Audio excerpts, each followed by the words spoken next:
Hello and welcome to the official channel of CBSE view. आज की video में हम क्लास 10th हिस्ट्री का मैप वर्क कंप्लीट करेंगे। अगर आज की वीडियो आप शुरू से लेकर के एंड तक देख लेते हैं तो आपको हिस्ट्री के मैप वर्क से रिलेटेड कोई भी कन्फ्यूज़न, कोई भी डाउट नहीं रहेगा। इस वीडियो में हम अच्छे से एक्सप्लेन करेंगे, अच्छे से आपको ये समझाएंगे कि कौन सा चीज़ आपको कहाँ पे लगाना है। इसको कम्प्लीटली आप देखिएगा ताकि आपको कोई भी डाउट ना रहे।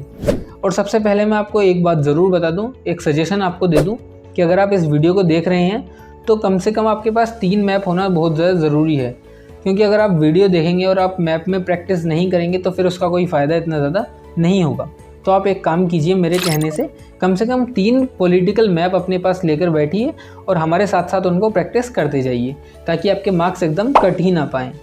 तो इतनी बात आपको समझ में आ गई। अब शुरू कर देते हैं इस वीडियो को। और ये गारंटी है कि इस वीडियो में जो बताया जाएगा हिस्ट्री में, मैप वर्क में, उससे बाहर कुछ नहीं आएगा। तो चलिए शुरू कर देते हैं। देखिए, सबसे पहले हम अपना बेसिक स्ट्रॉन्ग करेंगे, मतलब ये जानेंगे कि इंडिया में कौन सा स्टेट कहाँ पे है। शायद कुछ स्टूडेंट ऐसे होंगे जिनको पता होगा कि कौन सा स्टेट कहाँ पे है, लेकिन शायद कुछ ऐसे भी होंगे जिनको नहीं पता होगा। तो हम 0 से स्टार्ट करेंगे। सबसे पहले अपना बेसिक स्ट्रॉन्ग करेंगे। तो सबसे पहले देख लेते हैं अपने इंडिया के मैप को, पता लगा लेते हैं कौन सा स्टेट कहाँ पर है। चलिए फिर अपने पॉलिटिकल मैप पर आ जाइए और देखिए, सबसे ऊपर से स्टार्ट कर देते हैं। तो हमारा सर क्या है? कश्मीर है, जम्मू एंड कश्मीर। लेकिन क्योंकि 2019 में आर्टिकल 370 जो रिमूव हो गया था, कट गया था, मतलब उसको ख़त्म कर दिया गया था, तो इस वजह से जो जम्मू एंड कश्मीर था वो 2 पार्ट्स में बट गया।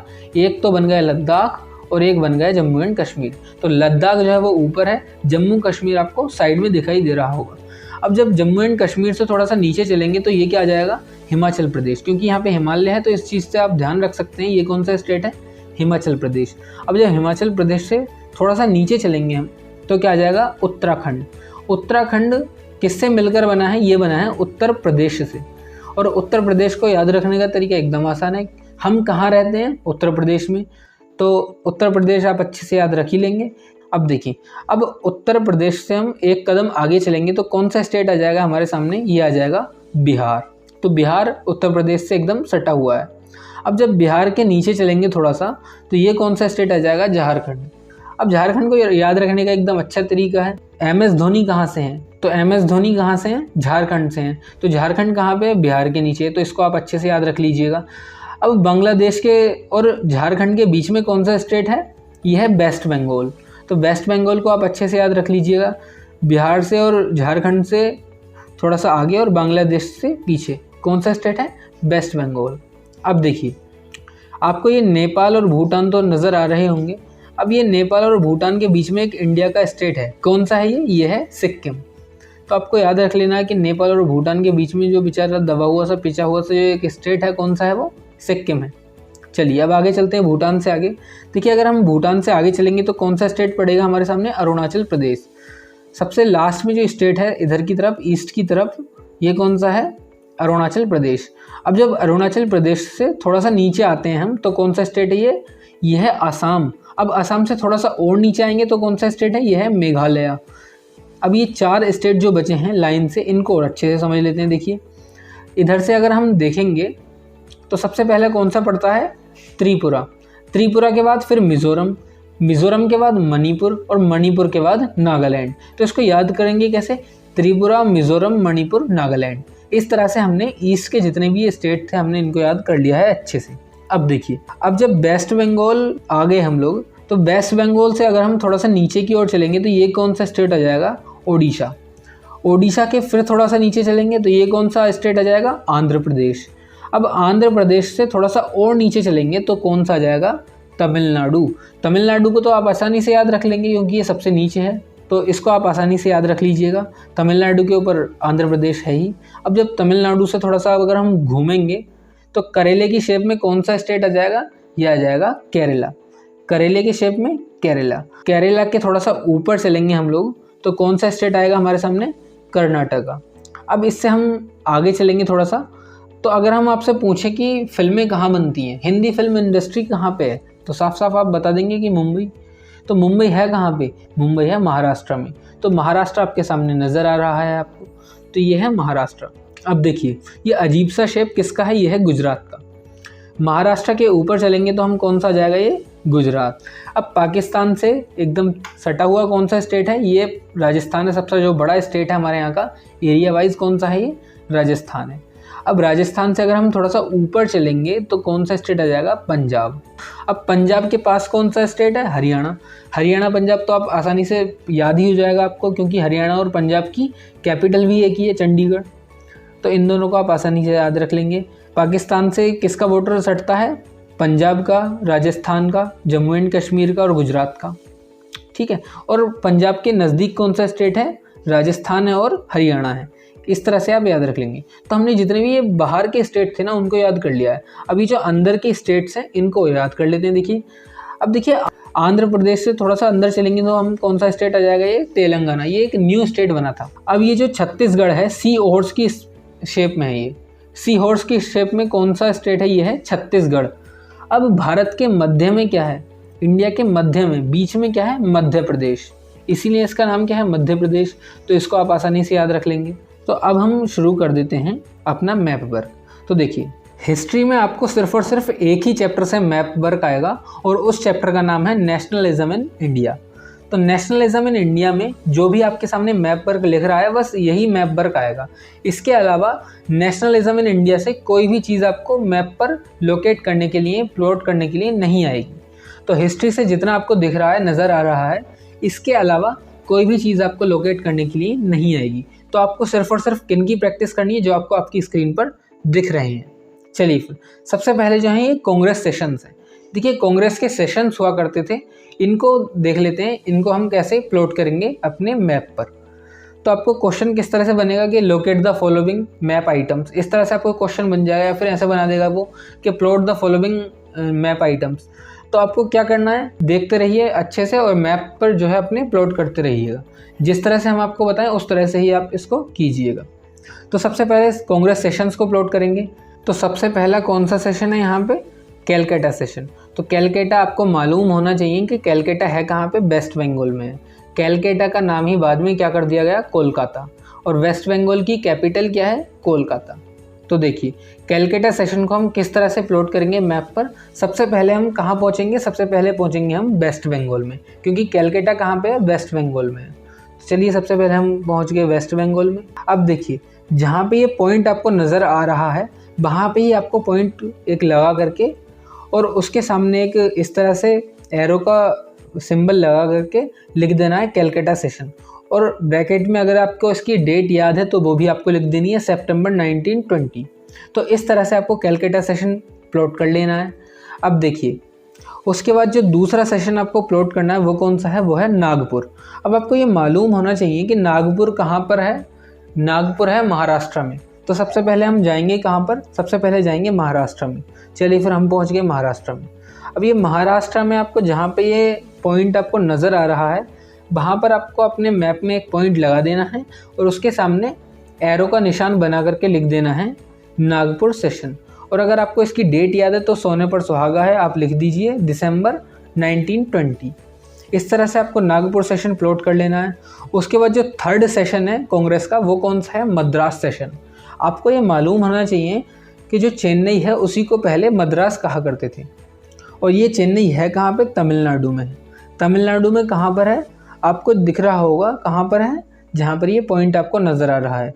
यहाँ पर आपको एक पॉइंट बनाना है और उसके आगे लिख देना है एरो का निशान खींच करके मद्रास सेशन और ब्रैकेट में नीचे लिख देनी है उसकी डेट अगर याद है आपको 1927। इस तरह से आपको मद्रास सेशन भी प्लॉट कर देना है। तो ये 3 सेशंस ही आपको एग्ज़ाम में पूछे जाने वाले हैं। इनके अलावा कोई भी कांग्रेस सेशंस आपसे नहीं पूछा जाएगा। तो इन 3 कांग्रेस सेशंस को आप अच्छे से याद कर लीजिएगा, इनकी प्रैक्टिस कर लीजिएगा, इनको मत भूलिएगा, क्योंकि यही आपको पूरे मार्क्स दिलवाएंगे मैप वर्क में। चलिए फिर अब देखिए, दूसरा जो टॉपिक है इसमें क्या प्लॉट करना है आपको। गांधी जी ने कुछ सत्याग्रह किए थे आने के बाद, कहाँ से, साउथ अफ्रीका से। तो गांधी जी कब वापस आए थे साउथ अफ्रीका से, 9 जनवरी 1915 को वापस आए थे महात्मा गांधी 21 ईयर्स के बाद साउथ अफ्रीका से। तो सबसे पहला जो आपको सत्याग्रह मूवमेंट जो है प्लॉट करना है वो कौन सा है, वो है खेदा। तो ये खेदा है कहाँ पे, ये खेदा है गुजरात में। तो आपको कैसे लगाना है ये आपको साफ साफ नज़र आ रहा होगा। सबसे पहले हम जाएंगे गुजरात। गुजरात कहाँ पे आपको पहले से ही मालूम है। तो जहाँ पे आपको ये पॉइंट नज़र आ रहा है, पॉइंट को आप लगाएंगे, उसके बाद एक एरो खींचेंगे, उसके बाद लिख देंगे खेदा और उसके ब्रैकेट में लिख देंगे गुजरात। अब यहाँ पे हुआ क्या था, अगर आपको ध्यान हो तो ये खेदा कहाँ पे, गुजरात में है। और खेदा में जो है एक सत्याग्रह ऑर्गेनाइज किया था यहाँ पे पीजेंट के फेवर में, पीजेंट्स को सपोर्ट करने के लिए, जो वहाँ के क्रॉप फेल्यूर हो गई थी वहाँ पे, तो उसको उसके जो पीजेंट्स थे, उनके जो किसान थे, उनको सपोर्ट करने के लिए गांधी जी ने एक सत्याग्रह ऑर्गेनाइज किया था। तो वहाँ पे इनकी हेल्प की थी पीजेंट्स की, तो खेदा में ये सत्याग्रह हुआ था। उसके बाद जो दूसरा आपको सत्याग्रह प्लॉट करना है वो कौन सा है, चंपारण। और ये चंपारण है कहाँ पे, आपको ये मालूम होना बहुत ज़्यादा ज़रूरी है। चंपारण कहाँ पे है, बिहार में। बिहार आपको मालूम ही है कहाँ पे है, उत्तर प्रदेश के अगर हम एक कदम चलेंगे तो क्या जाएगा, बिहार। खानसर कहाँ से हैं, बिहार से हैं। तो आपको बिहार में चंपारण कैसे प्लॉट करना है, देखिए सबसे पहले आ जाएंगे आप बिहार में।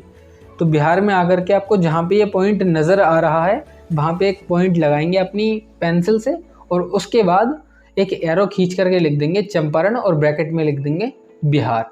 अब यहाँ पे किया क्या था, यहाँ पे जो इंडिगो प्लांटेशन थी वहाँ पे होती थी, जिससे जो पीजेंट्स थे यहाँ के, उनकी जो ज़मीन थी वो बंजर हो जाया करती थी और उनसे काफ़ी ज़्यादा हाई टैक्स मांग रहे थे ये लोग, ब्रिटिश लोग। तो उनको सपोर्ट करने के लिए 1917 में चंपारण में गए गांधी जी और वहाँ पे एक सत्याग्रह ऑर्गेनाइज किया। तो यहाँ पे ये आपको मालूम होना चाहिए, मैंने तो आपको एक्स्ट्रा नॉलेज के लिए बता दिया, ये आपने पढ़ा होगा हिस्ट्री में। चलिए, अब जो थर्ड सत्याग्रह मूवमेंट है वो कौन सा है, वो है अहमदाबाद। अहमदाबाद में जो कॉटन मिल वर्कर्स थे उनको सपोर्ट करने के लिए एक सत्याग्रह ऑर्गेनाइज किया। तो ये आपको कैसे लगाना है, अहमदाबाद सबसे पहले आपको मालूम होना चाहिए कि कौन से स्टेट में है। तो आपको सबको अच्छी तरह से मालूम है अहमदाबाद कहाँ पे है, गुजरात में। तो सबसे पहले हम गुजरात पहुँच जाएंगे और गुजरात पहुँचकर जहाँ पे ये पॉइंट आपको नज़र आ रहा है वहाँ पे आप अपने पेन से या फिर पेंसिल से अपने मैप में पॉइंट लगाएंगे और एरो खींचकर लिख देंगे अहमदाबाद और नीचे लिख देंगे गुजरात। तो इस तरह से आप यहाँ पे अहमदाबाद को भी प्लॉट कर लेंगे, लोकेट कर लेंगे। यहाँ पे क्या हुआ था, यहाँ पे कॉटन मिल वर्कर्स के सपोर्ट में इन्होंने सत्याग्रह ऑर्गेनाइज किया था। इतना बात आप समझ गए। अब देखिए, हमने सत्याग्रह मूवमेंट्स को भी प्लॉट कर लिया है अच्छे से मैप पर। अब दो चीज़ें और रह गई हैं, दो आइटम्स और रह गए हैं जो हमें प्लॉट करने हैं। वो कौन से हैं, जलियांवाला बाग इंसिडेंट हुआ था एक, जो फोर्थ है वो है दांडी मार्च। इन्होंने जो गांधी जी थे, इन्होंने सोल्ट लॉ को वायलेट करके नमक बना दिया था, जहाँ पे जिसको दांडी मार्च भी कहा जाता है, सॉल्ट मार्च भी कहा जाता है। तो सबसे पहले प्लॉट करेंगे हम जलियांवाला बाग को। जलियांवाला बाग कहाँ पे है, पंजाब में है, आपको मालूम होना चाहिए। और पंजाब कहाँ पे, हमने आपको बताया ही था, आपको याद ही होगा। तो सबसे पहले हम जाएंगे पंजाब, और पंजाब में जहाँ पे आपको ये पॉइंट नज़र आ रहा है उसके सामने एरो बनाकर लिख देंगे जलियांवाला बाग और नीचे लिख देंगे पंजाब।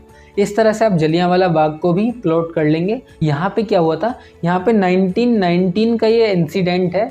यहाँ पे जो जनरल डायर थे उन्होंने गोलियाँ चलवा दी थी पब्लिक पर और बहुत सारे लोग यहाँ पे मारे गए थे, आपने पढ़ा होगा ज़रूर हिस्ट्री में। तो इस तरह से हमने जलियांवाला बाग को भी पंजाब में लोकेट कर लिया है। अब जो लास्ट जो आइटम है, मैप आइटम, वो कौन सा है, वो है दांडी मार्च। अब दांडी मार्च को कैसे हम प्लॉट करेंगे, देखिए कहाँ हुआ था ये, कहाँ किया था, गुजरात में किया था। कैसे इसको प्लॉट करेंगे, सबसे पहले पहुँच जाएंगे हम गुजरात। गुजरात आपको मालूम ही है क्योंकि एक दो बार हम पहले भी कर चुके हैं। तो गुजरात जाने के बाद जहाँ पे आपको पॉइंट नज़र आ रहा है वहाँ पे आप इसको लगाएंगे पॉइंट, और उसके बाद सामने एक एरो खींच करके लिख देंगे दांडी मार्च और ब्रैकेट में लिख देंगे गुजरात।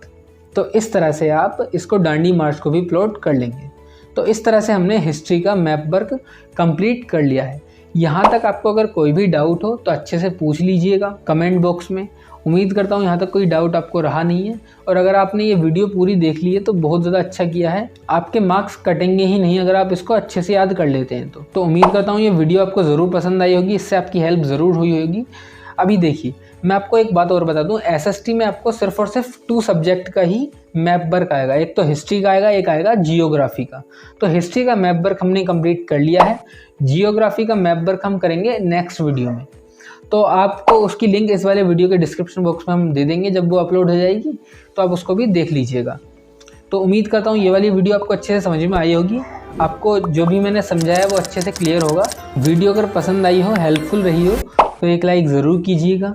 चैनल पर अगर पहली बार आए हैं, नए आए हैं तो सब्सक्राइब आप लाजमी कर लीजिएगा चैनल को, क्योंकि इसी तरह से हम यहाँ पे आपके लिए वीडियोस बनाते रहते हैं। और अपने दूसरे दोस्तों के साथ शेयर करके इस वीडियो को दूर तक पहुंचाइएगा ताकि वो लोग भी इसका फ़ायदा उठा सकें। और इस वीडियो के अगर आप नोट्स लेना चाहते हैं, इसके PDF लेना चाहते हैं, तो आप टेलीग्राम चैनल को ज्वाइन कर लीजिए। उसकी लिंक आपको डिस्क्रिप्शन बॉक्स में मिल जाएगी, वहाँ से आप इसके नोट्स भी ले पाएंगे। इस वीडियो को पूरा देखने के लिए आपका बहुत शुक्रिया। आपसे नई वीडियो में मुलाकात होगी। मिलेंगे नेक्स्ट वीडियो में। जय हिंद।